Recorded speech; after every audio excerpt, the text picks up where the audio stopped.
नमस्कार। हिंदी साहित्य की दो चीज़ें आप समझ गए होंगे। हिंदी का विकास अपभ्रंश से या अगर अवहट होगा अवहट से, और हिंदी शब्द की उत्पत्ति ईरानियों ने किया क्योंकि वह सिंधु को हिंदू स का उच्चारण हुआ करता था। अब मैं अगली कड़ी में पढ़ाने जा रही हूँ हिंदी साहित्य का विकास।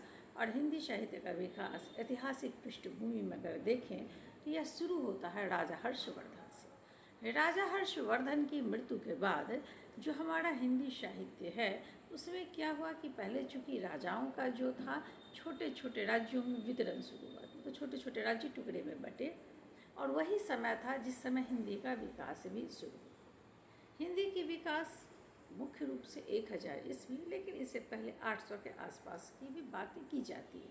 इसलिए चूँकि हिंदी साहित्य में भी बहुत विद्वान रहे, और अगर आप पढ़ेंगे तो थोड़ी अलग अलग अवधि में आपको जाके पढ़ना होगा। लेकिन अगर मान्य कहे तो हमारे जो आचार्य रामचंद्र शुक्ल है और हजारी प्रसाद द्विवेदी हैं, इनका जो काल का बंटवारा किया हुआ है ये सबसे मान्य है।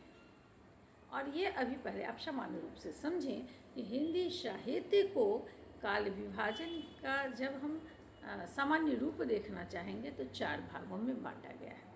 सबसे पहले आदिकाल हुआ, दूसरा आपका भक्ति काल, तीसरा रीति काल, और चौथा आधुनिक काल हुआ। अगर समय पीरियड ऐसे देखें प्राचीन, मध्य और आधुनिक, तो फिर समझें प्राचीन काल में जो हिंदी भाषा का विकास हो रहा था उसको हम आदिकाल भाषा के रूप में हिंदी साहित्य का विकास देखते हैं। मध्यकाल को 2 भागों में बांटते हैं और वही भक्ति काल और रीति काल होता है। मतलब इसमें 2 दौर रहा, और काव्य इस समय चरम सीमा पे था। वह भक्तिकालीन में भक्ति काव्य और रीतिकालीन में राजाओं का वर्णन। रीतिकालीन जो भी कविताएँ हैं वह राजाओं का वर्णन है।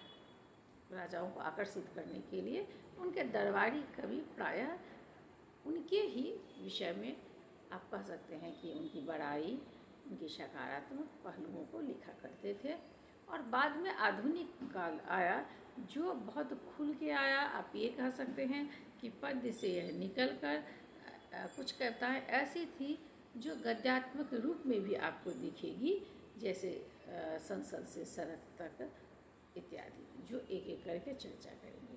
तो आज आप समझ गए होंगे कि हमारा जो हिंदी का विकास शुरू हुआ वो राजा हर्षवर्धन की मृत्यु के बाद शुरू हुआ।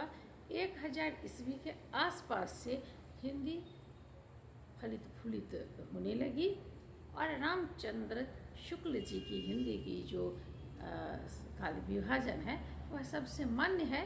तो हम अगले वीडियो में उसके साथ ही फिर पढ़ेंगे।